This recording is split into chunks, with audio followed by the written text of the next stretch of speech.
Wherever you look and see uncertainty, look just beyond that point and open yourself to the possibility of a shift. I implore you not to give up. Break free from the pain of your past. Remember that it's always progress over perfection. There is no expectation for you to take everything that you've heard me speak about and then immediately implement it into your life. Small, consistent changes are big. You are enough. You have always been enough. You can bring all of who you are, and in that moment, I will hold it, protect it, respect it.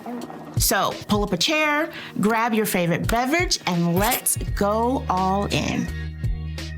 Hello and welcome back to another episode of Dear Dr. Charryse, a mental health podcast that centers around life through the lens of neuroscience, integrative health, and mindset so you can learn, grow, and honor the space you were designed to occupy.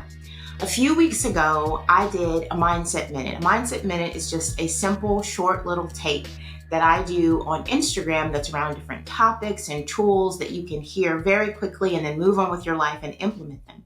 Well, the focus of that Mindset Minute was about emotionally toxic relationships, and the response was even greater than I anticipated. So I thought it's a good idea for us to come back and discuss this in more detail.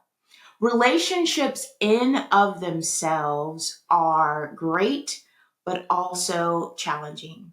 They tell us a lot about what we want, but they also tell us a lot about what's not good for us. And when I say that, one of the first things that comes to mind for me is the dynamic of how you can energetically or somatically, soma meaning body, tell when you are in a safe, healthy, calm connection with someone. And the thing about emotionally toxic relationships is sometimes they can be relationships that we have to endure, in the sense that they could be with a parent, they could be with a grandparent, they could be with a boss, they could be with a partner or a spouse. And there's levels of that enduring, but I want to point out that sometimes there are relationships that we have to stay in and then create boundaries and do the work that we need to do in order to support ourselves through it. But there are other times in our lives where we have to acknowledge and accept this relationship is no longer ideal. And am I ready to cut it off, head in a different direction, and to choose yourself in the process? And that can be a very scary thing. I feel like the moment I said that, I can feel all of your anxieties coming up.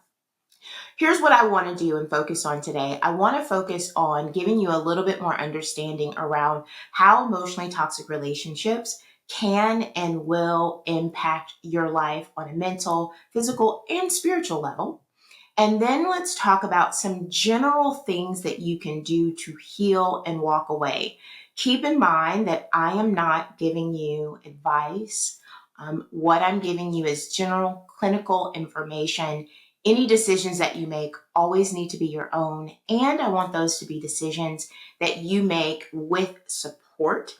So look at this as just something that can help you really determine, are these relationships in your life, because there's likely more than one, toxic? What do you need to do? How are they impacting you?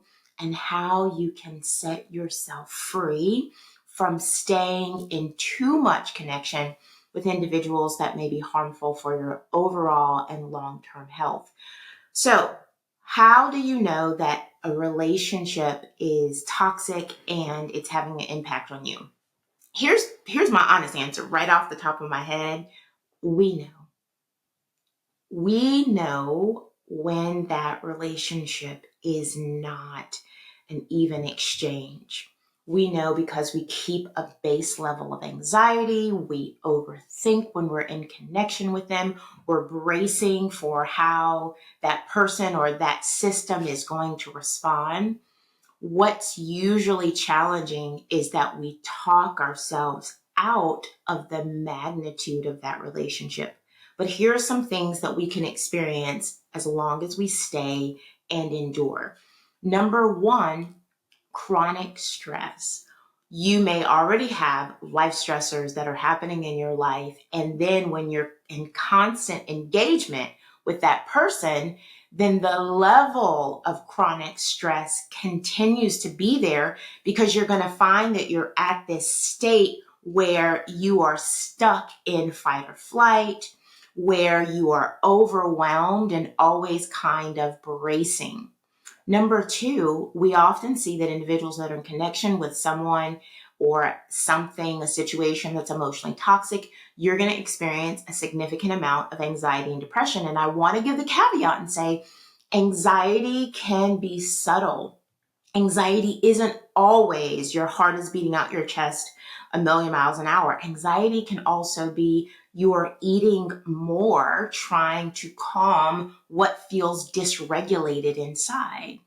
The depression, you may be in a state of high functioning depression. So you look the part. You wake up, you get dressed, you go do all the things. But if we pulled back the veil and took a closer look at what we sometimes call your internal weather, then there's a storm brewing. There's this low that you feel like you can't even attend to, because if you go too low, the fear can be you might not come out. Or the fear can be that if you go too low, you won't be ready to keep yourself safe on the surface. I want to pause and just give you a minute to consider, is that you? Are you experiencing that with anyone who is in your life right now? Going back to what we said earlier around the kind of fight or flight or the chronic stress is hypervigilance. That's the third thing. So this is constantly feeling like you're on edge. It's where you become overly aware of your surroundings and threats. And those are the moments where even little day-to-day tasks that typically wouldn't be a big deal, even those feel like a threat to you. So you're always on the ready. And that will not only show up in your relationship with this toxic person, it will show up often in your relationship with other people, where others will be like, hey, you okay? You seem different. You seem edgy. There can be a number of reasons you're hypervigilant, but typically one of them is going to be either past or present experiences where you're in constant connection with someone who is emotionally toxic for you and for your system. Number four, there are physical symptoms. You may experience things like stomach digestive distress. You may notice headaches. You may notice fatigue. Your nervous system is going to have a variety of responses. Overthinking. It can be sleeping too much or some insomnia where you struggle to sleep at all, feeling like you are restless, changes in your appetite, whether that's a reduction in appetite or an increase in appetite. Both places still can signal that there's a core issue. So if you have unexplained physical symptoms and you know that there's a high possibility that they're connected to an emotionally toxic relationship, that's something that you want to address. Another way that you can really glean that there might be a connection between what's happening for you biologically and physically and that emotionally toxic person is that when you are in increased connection with them, you notice that the physical symptoms and emotional, but physical symptoms that you experience heighten or increase. So really make sure that you're making a habit of tracking your body and asking yourself, what is my body trying to tell me about the safety of being in connection with this person, whether it's a person that you know well or a person that you just met and you might even think in your head, I don't even know them very well, but your body keeps the score and it will let you know if the person in your life is not good for you. You just have to listen. When you are then battling all of these dynamics, you're going to see number five, diminished resilience, or what I often like to call diminished capacity.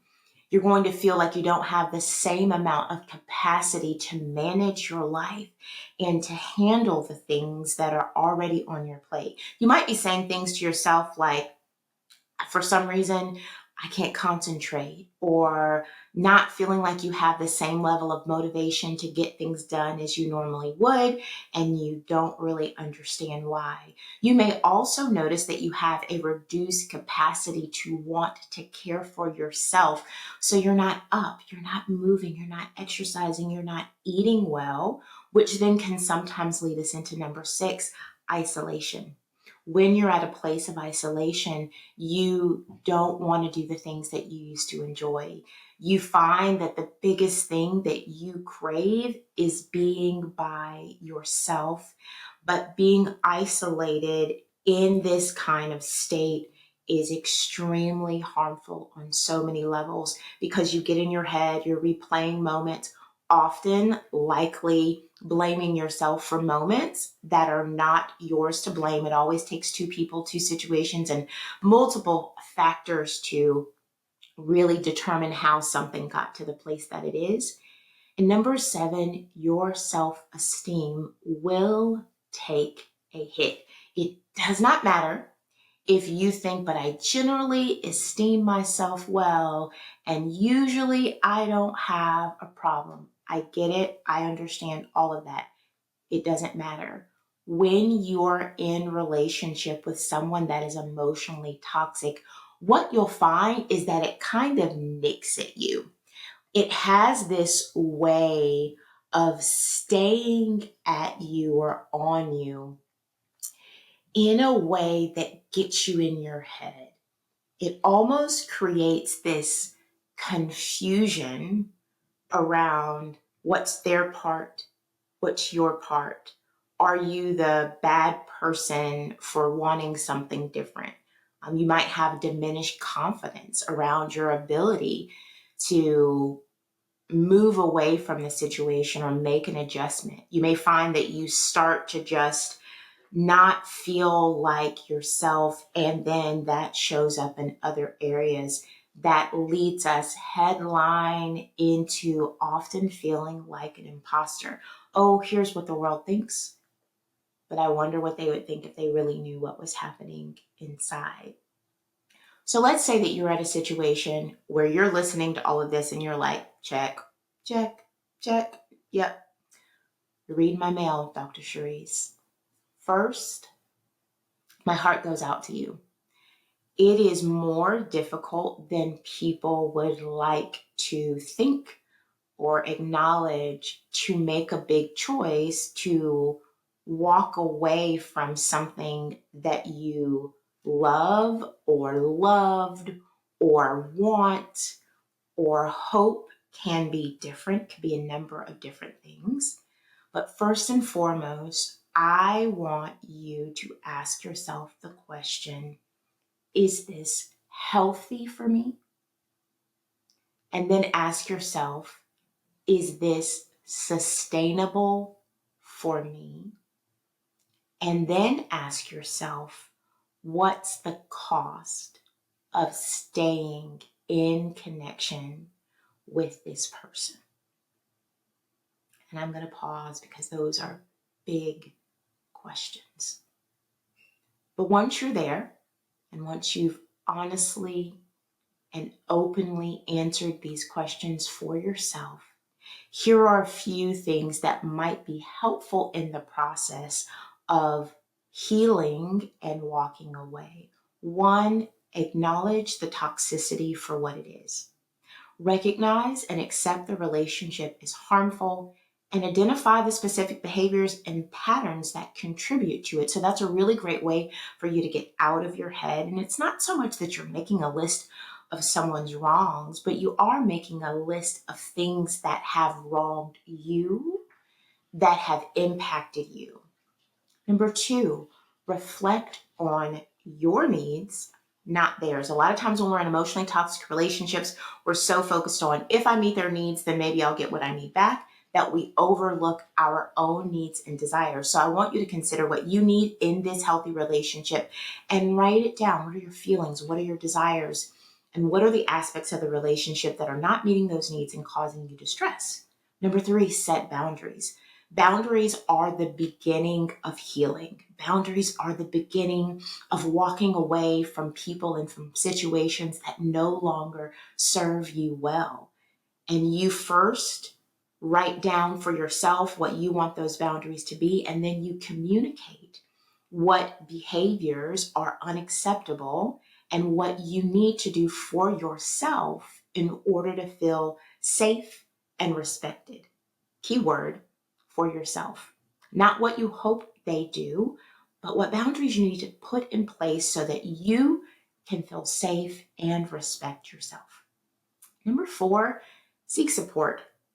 I highly encourage you to have some empathetic listeners in your life that you genuinely know that you can trust, and not trust to give you advice, not trust to tell you what to think, trust to simply be a listening ear. That could be friends, it could be a family member, or it could definitely be professional support that will help guide you. Then, as you continue to go through the process, you might be at the place where you need to create a plan and really start the process of envisioning a future without this work situation, without this individual, without this dynamic, because it is very scary to walk into something that you don't have a vision for. So you want to create a plan, and that starts here with you being able to visualize what will your life look like and be like without this dynamic. And you're going to go back and forth. There are going to be parts of you that are like, oh, I can envision this. And then there are going to be other parts of you that are going to notice your brain wants to go back to familiarity. And it's hard to imagine anything different. So give yourself plenty of time there and know that that's going to ebb and flow. 5, when you're ready, or 6 actually, communicate your decision to that individual. You might even need to communicate that decision to someone else that isn't a part of it first, just to get the confidence. Then communicate your decision to that individual in a location, in a setting, at a time that you feel ready. Then, do you need to cut contact? Number 7, cut contact if necessary. It may not be a forever contact, but for a while, that might be what you need to kind of refortify and rebuild the capacity that you have that's been lost, especially if you're fearful of this person's responses, or you're aware their temperament is strong enough to manipulate you. Number 8, looking at my notes, which are important. Focus on healing. I want you to really genuinely focus on what do you need to heal. This might need to be a part 2, because the whole dynamic of determining what you need to heal is going to be so unique. But typically the very first thing that we need is space. Safe, calm space. As you move forward, how can you spend time with people in spaces that allow your nervous system to find what it needs, to allow your spirit to find what it needs, to allow your mind to find what it needs? In the world of somatic therapy, one of the things that we consistently try to communicate is an overactive, anxious, depressed, wounded nervous system doesn't just need trust, it needs calm. So you being in a calm environment where you don't need to constantly worry about what could happen, where you feel like you aren't afraid because you know what you're going to get from everything, is key.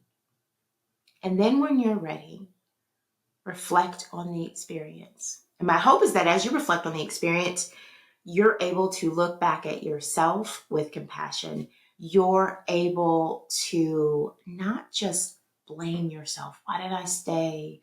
Why did I put up with this? Why is the wrong question to answer? And it's the one that has too many answers.